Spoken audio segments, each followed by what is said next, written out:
Good afternoon, everybody, and if you've seen my previous video, the 3 biggest problems that come into my shop, you heard that I was going to be making a second video today, and this is that video. And in this video, I'm going to be talking about what is known as the Big 4 scams. Now, what's going on with these Big 4 scams?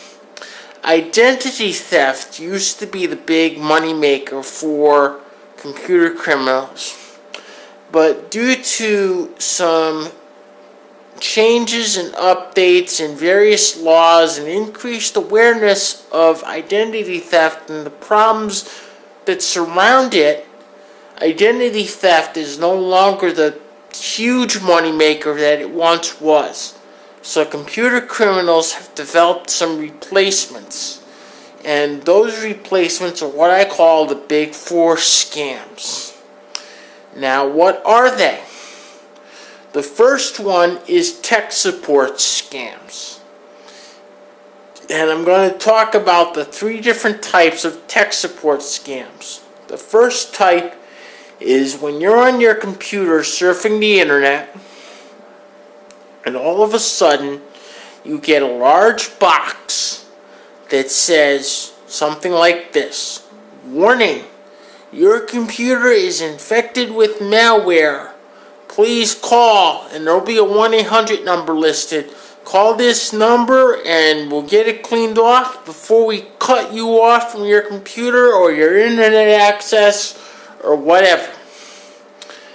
Don't call that number. If you do, you will be connected with a foreigner, and it's usually an Indian these days, that will want remote access into your machine. And once they get in, they'll poke around a little bit, tell you that you're full of malware, or you've got this problem, or you've got that problem, and then they'll go, "Okay, we need to charge you $200 or $500 or $300 or however much to fix it." They'll either ask you for your credit card number or your checking account number and your bank routing number. These can be found on the bottom of your checks. If you get on the phone with one of these scammers, don't give them this information. Just hang up, because once they get the information, then you have to go through identity theft measures, which involves informing your bank, informing the credit card company. These days, you're quite often going to have to get your credit card replaced, and it's going to be a hassle.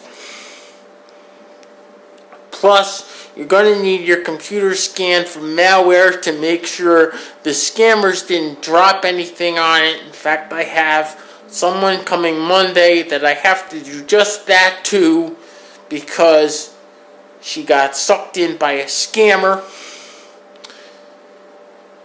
So it's a big hassle. So when you see these boxes, you might actually have to call me to get out of them, because you can't.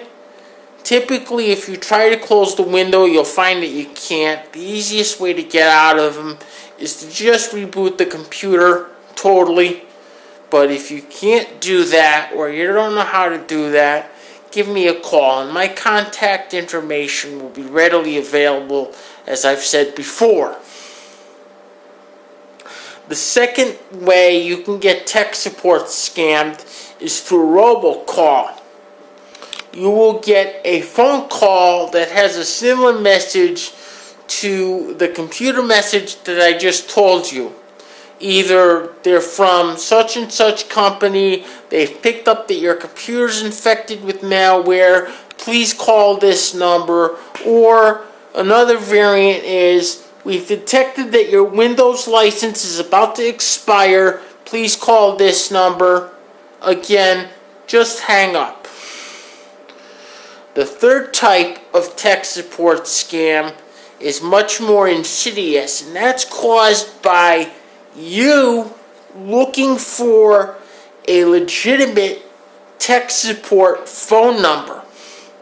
What happens is these criminals will using criminal search engine optimization techniques, what we call black hat search engine optimization.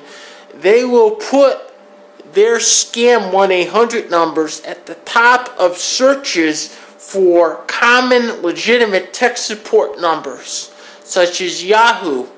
You search with a search engine such as Google. You find these numbers. You call them. You think you've called Google. Because I'm sure everybody knows how you can't call anybody these days, even if they're legitimate, without getting a foreigner. You call Google, and instead of getting Google like you think you have, you get a tech support scammer. This type of tech support scam is so sophisticated that I almost got bit by it once, and that's a story for another video. The second, so let me back up a little bit. The precaution against this type of tech support scam, basically, if you want to look for a tech support number for a company and you're not sure what that is, don't search with Google. Call me. I won't charge you for a quick 5-minute phone call and search for a tech support phone number. In fact, I may not even have to search for it. I may be able to tell you right off the bat whether they even have a tech support phone system in place. The second of the big four scams is variants of IRS scams. It's tax season.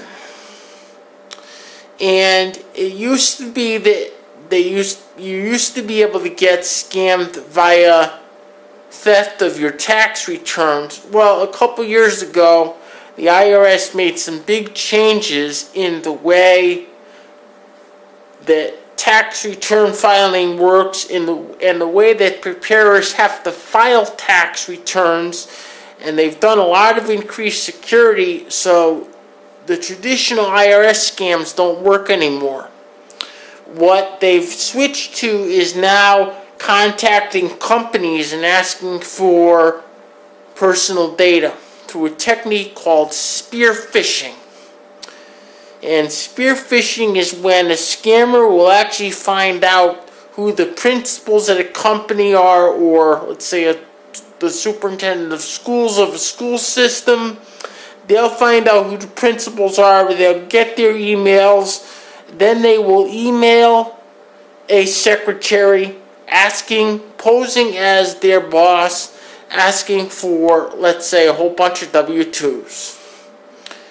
And unless the whole staff has been security trained and trained to spot these kinds of problems, the email will go out. And then big trouble. The method of avoidance for this stuff is what I call STV. Stop, think, verify. Stop what you're doing. Take a second to think about what you're doing before you do it. And then go to your boss and verify the email. If you follow STV or your organization follows STV, you're going to catch every single one of these scams that come across your desk. And this doesn't work for just IRS type scams, but for any type of questionable email. Once sensitive information goes out, it's a massive nightmare to clean up. You often have to notify every single person involved. In some cases, security-trained IT guys have to come in. By the way, I am a security-trained IT guy, so if you get yourself in a mess like this, I can help you come and clean it up. And it usually winds up all over Channel 8, and your organization doesn't want that. So follow the principles of STV that I just talked about, and you should be okay. The third type of scam is online dating scams, and the problems associated with online dating are so lengthy that I'm not going to cover every aspect of that subject in this video. I'm only going to give you one piece of advice, and that's don't do it. And if you choose not to follow my advice, make sure you know what you're doing before you do it. And if you have any questions about this, please contact me and I will get them answered for you as best I can. The fourth type of scam is what is known as the grandparent scam. And in the grandparent scam, what happens is you will get a phone call stating that a relative of yours, it doesn't have to be your grandson or granddaughter, it can be anybody, stating that a relative of yours is in some kind of trouble and they need a lot of money to get out of it. Sometimes they will even know the name of the person involved in the scam, which makes me think there's identity theft components involved with some of these grandparent scams, because they do have a lot of information. If that happens, again, the principles of STV apply. Stop, think, verify. Stop what you're doing, think about what you're doing, hang up the phone, then verify with the actual person to see if they're really in the situation the phone call said they're in. I guarantee you in 99.99% of cases, they won't be in that situation. And you will save yourself a lot of money and a lot of grief. That will be it for this video. As always, rate, comment, like, subscribe. I will see everyone next time. Again, if anyone has any questions or wants to contact me for anything, my contact information will be readily available on the Just Woodbury page. It hasn't been made yet, but I will make sure that the appropriate information has been listed. Thank you very much, and I will see everyone next time. Have a nice weekend. Bye-bye.